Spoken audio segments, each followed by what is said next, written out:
Ahoj, já jsem Petr, je mi 20, kolik? 3? Je mi 23 let, studuju vezení marketingové komunikace. Jsem Evžen.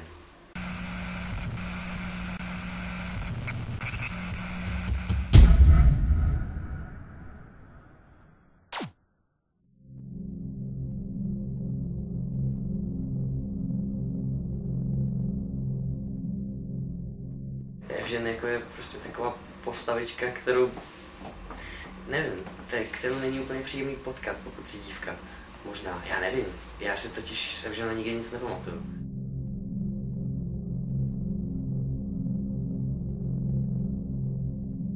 Evžen to umí, on prostě najednou přišel, my jsme všichni jeli v hospodě, bylo nám všem nějak dobře. Najednou přišel Evžen a zvrátil rovnováhu sil a najednou žádná žena nebyla v bezpečí. To ne.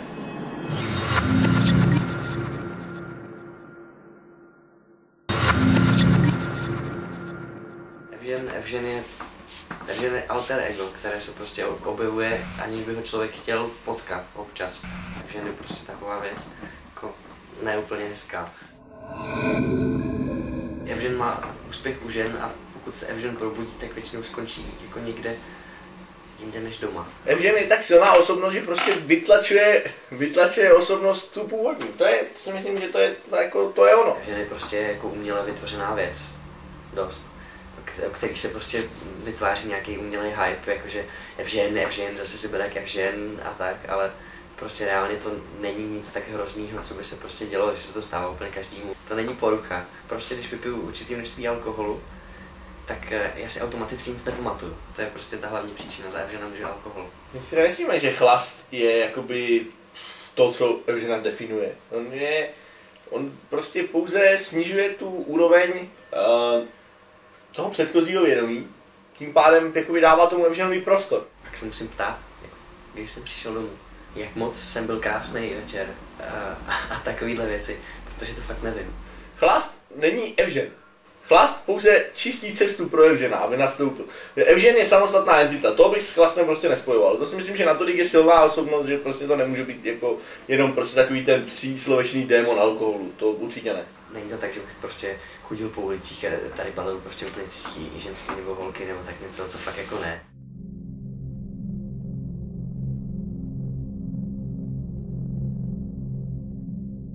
Vždycky se to prostě nějak podělalo, prostě Evžen přišel a on ani nemusel ukázat ty. On prostě jenom přišel a oni se na něho nalepili, jak vosy na bonbon. Jestli si dobře vzpomínám, tak poprvé se to stalo asi v Lamínku. Tam to dopadlo no, protože já si to zase nic nepamatuju. Na druhý den mi ta slečna psala, že se hrozně omlouvá, že se to asi nemělo úplně stát něco a říkám, aha. Mě strašně štve, že si nepamatuju tyhle ty věci. Přitom si nemyslím, že bych byl tak moc na kaši, že bych neměl nárok si to nepamatovat.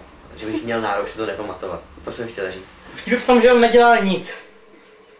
On si většinou sedl, nahodil ten svůj debilní úsměv a ty ženské lítaly kolem. Tam polaškujeme pusinku tam, pusinku sem. Ty blbečci si našli písničku Evžen lovec žen a tam je jeden konkrétní verš. Vyslídil si Elišku přímo v jejím pelíšku a to se vztahuje přímo k jedné slečně. Ta se jmenuje Eliška a pozvali jsme ji, ať přijede sem prostě za náma na návštěvu na rozsvícení vánočního stromečku.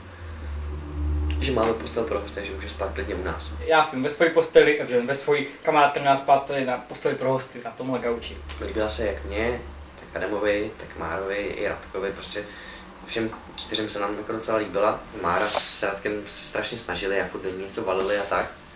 A pak stala taková věc, že jsme došli domů někde ve 3 ráno. Byla to pohoda, 3 kamarádi, nic zvláštního.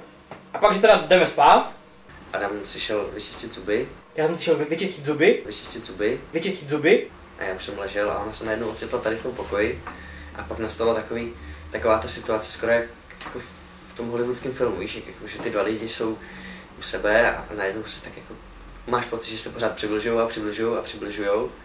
Já jsem si šel vyčistit zuby. A to se stalo asi během 3 minut a Adam pak přišel. Přijdu o 2 minuty později. musela stát rozkročený ve dveřích.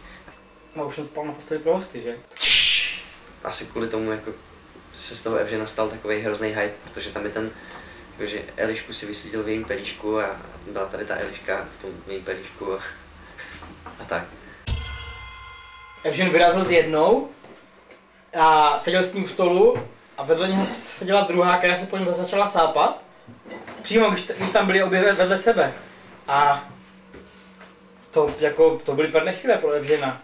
Záleží na tom, jak moc to počítáš, jako jestli to byly holky, se kterými Evžen spal, nebo jestli to byly holky, se kterými prostě něco Evžen měl. Já to počítám na Evženy. Kolikrát se Evžen jako tak nějak probral. A nevím, to bylo tak jako 5krát, 6krát. Já si myslím, že jich byly stovky. Já to vůbec nejsem schopen odhadnout, ale za tu dobu, co s ním bydlím, no hodně. Stovky. No jako Evžen není vyloženě můj kámoš. A my se vždycky míjíme, takže já jsem ho nestačil pořádně poznat. Janeška je v prváku u nás na marketingových komunikacích z Přerova a je úplně hrozně super. Je akční a má pořád spoustu energie a je takový trošku blázen, jako já skoro. Já mám trošku větší než já, ale to je strašně fajn, protože si rozumíme v tomhletom. Aneška příští rok jde na Erasmus na celý rok, takže bude rok v Dánsku. Bude asi docela challenge, ale já si myslím, že to půjde, že to zvládneme.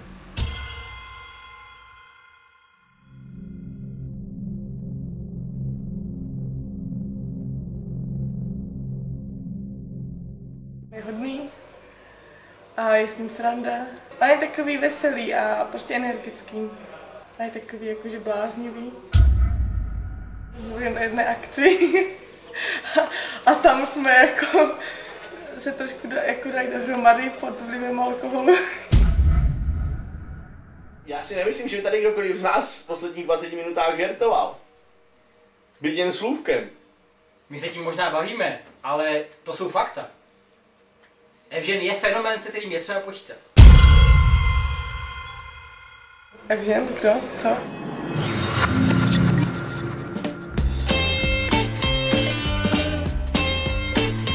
Dobrou míru taktiku, tu má dávno v malíku, zralou ženu udolá, s nonšalancí Belmonda, na tváři pel panice, když se dvoří naivce, jindy z tváří gorilí, vynoří se slobí.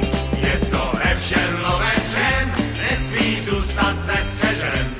Jenom Evžen lovec žen, s neformálním půvabem. Tenhle Evžen lovec